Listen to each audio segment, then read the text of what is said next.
The purpose of this video is to introduce the viewer to the COREX autologous bone harvesting instrument, which comes in a single patient use disposable form. It normally would have a tie-vac peel pack that would cover the receptacle in which the device is housed. After the peel pack has been removed, the device is delivered from the sterile container, and in this sample unit we have a labeling, but obviously in the surgical units there would not be such labeling.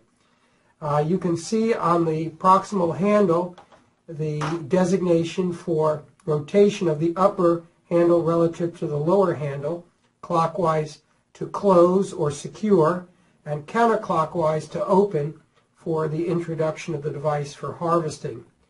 You do not want to rotate the upper relative to the lower handle while you have the trocar tip present on the device. The trocar tip has a sharp tip. This protective vinyl cap should be kept on the operative field for use if you should need to replace the trocar tip. You can see that the trocar tip has sharp projecting flutes which will cut through the cortical bone, and we want to start with the device in the green or open position whenever the trocar tip is in place or in position. We've used this plastic covered polyurethane foam block as a simulator for cortical bone and cancellous bone. We can start the penetration by placing the device on the cortical surface after incising the skin. The procedure can be performed percutaneously or through a very small open incision. When done percutaneously, no retractors are needed, and pre-op infiltration with Marcaine with epinephrine is recommended. The trocar tip is placed on the surface, and then with a somewhat exaggerated motion and oscillating clockwise and counterclockwise with light but sufficient pressure to allow advancing of the trocar tip into the cortical bone, one starts to generate a hole by peeling, if you will, the cortical surface. This light pressure with exaggerated oscillation clockwise and counterclockwise produces the desired cutting effect that the flutes provide in removing the cortical bone. When you get down to the final position where the shoulder, this stopping feature, there's a shoulder on the trocar tip, will prevent you from going deeper with moderate but effective pressure. At this point, one can, depending upon the thickness of the cortex, proceed to harvesting the bone. In the thicker cortical bone, a slight oscillation with wobbling in a rotatory manner will enlarge the hole slightly to increase the hole size so that insertion of the tree-fine device is easier. Fragments of cortical bone can be collected if desired, but if you're simply interested in harvesting cancellous bone, you would cap the trocar tip, and then by simply pushing this removal tool forward, the trocar tip comes off easily. You want to save that in the operative field in case you need to use it again. This can be removed or it can be retained proximally. I'm going to remove it for visualization purposes. You can see that there's graduated markings on the tree fine section. The bottom of the second hole or fenestration is at the 5 centimeter depth. We're going to use that in this particular demonstration as a limit for the amount that we're going to penetrate the tree fine deep to the subcortical bone.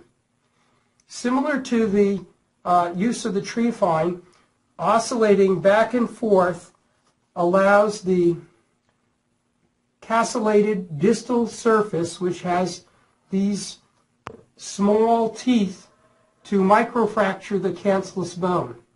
So we're going to again use that oscillating motion with light but adequate pressure to advance the device deep to the subcortical surface. If cortex is encountered during the advancing, you will feel a discrete increase in resistance, and that should prompt you to redirect the tree fine or stop your harvest. At this point, we're at the 5 centimeter depth. You can see that the black and the green line are lined up for this initial insertion position, and we're now going to rotate the black upper handle line to the red lower handle line, which will secure the cancellous bone. This is done with a forceful grasping and rotation, and it's in effect like you're wringing out a towel. You have to use that kind of gripping force to get the black line lined up with the red, and there is a distinct locking click that you will feel and sometimes hear as well. Now on withdrawal, I prefer to rotate it as I'm withdrawing in a clockwise manner. It's not essential, but I think it's a good idea, as it will just reinforce, if you will, the locking, as opposed to rotating it counterclockwise while withdrawing.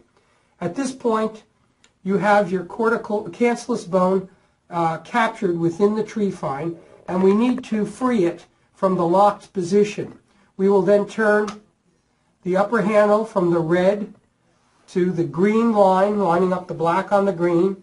That corresponds with the open position, and we are ready to now use the sterile tamp to deliver our first harvested cancellous segment. So with the device, again in the black line of the upper handle, lined up with the green line of the lower handle, which is the introduction position, we now can place it again through the cortical defect on a different angle. Our first angle was this way. Now we're going to angle on in a different axis. Again, oscillating back and forth with light but sufficient pressure to advance the instrument.